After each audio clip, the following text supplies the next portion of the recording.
Notre présence ici va dans le cadre de la campagne de vaccination des pèlerins au compte du Hajj 2026. Comme vous le savez, le lancement a eu lieu le mercredi passé et ça se poursuit par la grâce de Dieu. Et donc nous sommes en train de faire le tour de tous les sites vaccinaux dédiés au Hajj 2026 pour ce qui concerne la ville de Conakry.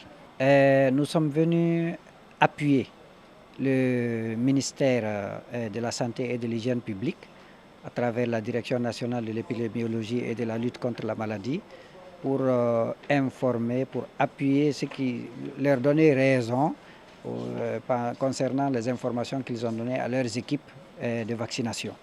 Il s'agit de discuter avec eux des pièces qui ont été demandées aux candidats à la vaccination pour qu'on vaccine effectivement les candidats inscrits sur la liste des 10 000 pèlerins guinéens au compte du Hajj 2026. Et on ne souhaite pas qu'il y ait des infiltrés, on ne souhaite pas qu'il y ait des personnes qui ne sont pas dûment inscrites, qui viennent se faire vacciner.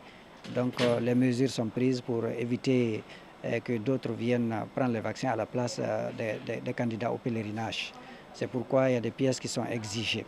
D'abord, comme vous le savez, une première visite a été faite. Il a été demandé une seconde. Tout ceci pour savoir qu'effectivement le candidat au pèlerinage peut effectuer les différents rites qui sont imposés par le Hajj lui-même. Alors donc il faut, pour se faire vacciner, présenter le certificat issu de la seconde visite médicale et le reçu de versement bancaire. Donc voilà les deux pièces qui sont demandées pour qu'on puisse bénéficier de la vaccination, à savoir le vaccin contre la fièvre jaune et le vaccin contre la méningite.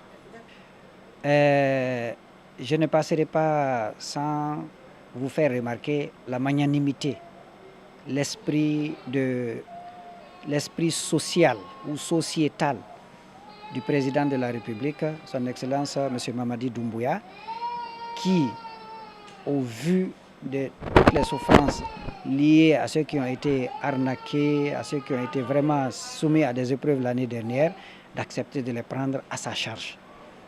Il les a pris à sa charge et ils doivent aussi prendre la vaccination.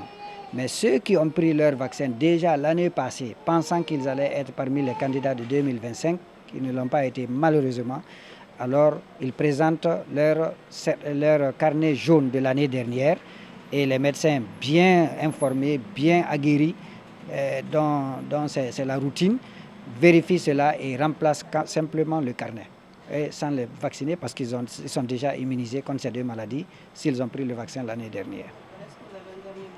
Mon dernier mot, c'est de remercier le président de la République pour cette magnanimité. En tant que religieux d'abord, on doit lui accorder ce grand respect et cette reconnaissance. Ensuite, prier les candidats au pèlerinage de ne pas attendre le dernier jour pour venir se faire vacciner.